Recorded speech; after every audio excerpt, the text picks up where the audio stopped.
Ben de gardiyan var. Uzun da gardiyan. Bak gardiyan iyi bir Nasıl geçmek isterseniz.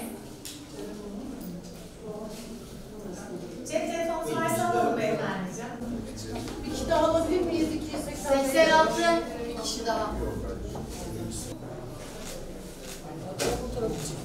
Yaptık. Geç kaldık.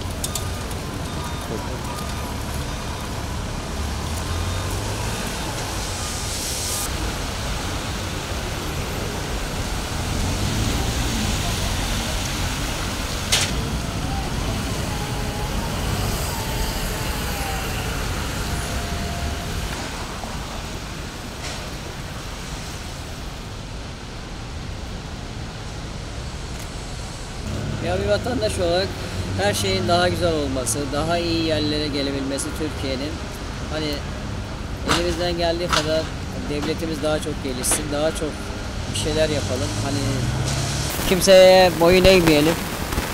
Herkesin karşısında dik duralım. Yani bileğimizin gücüyle tüm dünya bize nasıl onu yap bunu yap dediyse, yapmadıysak gene aynı şekilde devam edelim. İnşallah böyle ileride hani uçağımız var, şeyimiz var, her şeyimiz var. İşte petrolümüz çıkacak. Ondan sonra madenlerimiz var. İnşallah Türkiye gelişecek. Daha kuvvetli olacağız. Kimse bize tutup da onu yap bunu yap emir yapamayacak. Emir altında kalmıyoruz yani. Kimseye boyun eğmeden inşallah daha güzel yıllara gideceğiz. İnşallah benim düşüncem böyle. Allah çok güzel hizmetler olacak. Yani Rabbim yardımcılar olsun. Güzel kararlar vatanımıza, milletimize hayırlı olsun.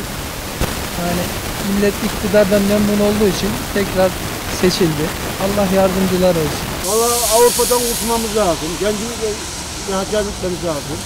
Amerika yere gitsin biz yükselelim hali. Müslümanlar hep kırıldı ya.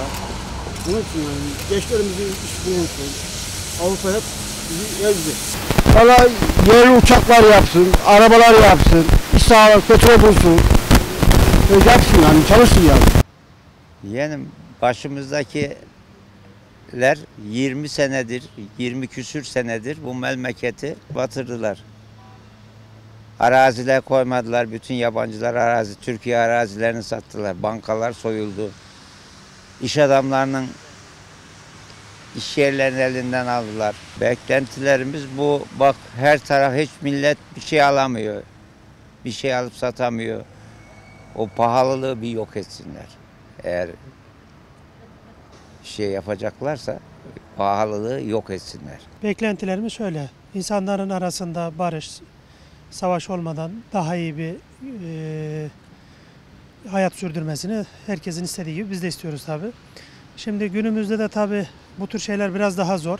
Niye derseniz hayat mücadelesi, insanların birbirleriyle olan mücadelesi mutlaka ve mutlaka zorlaştırıyor. Yani şöyle söyleyeyim, insanların ilk başta birbirini sevmesi lazım. Kesinlikle ve kesinlikle birbirlerine saygı ve sevgi. Bu olmadığı zaman zaten hiçbir şey olmuyor.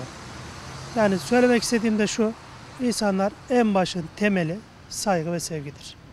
Beklenti olarak da tabii biz Amerika'ya, ne bileyim diğer Avrupa birliklerine özenmek değil, onların yapabildiğinin daha iyisini yapabilmek.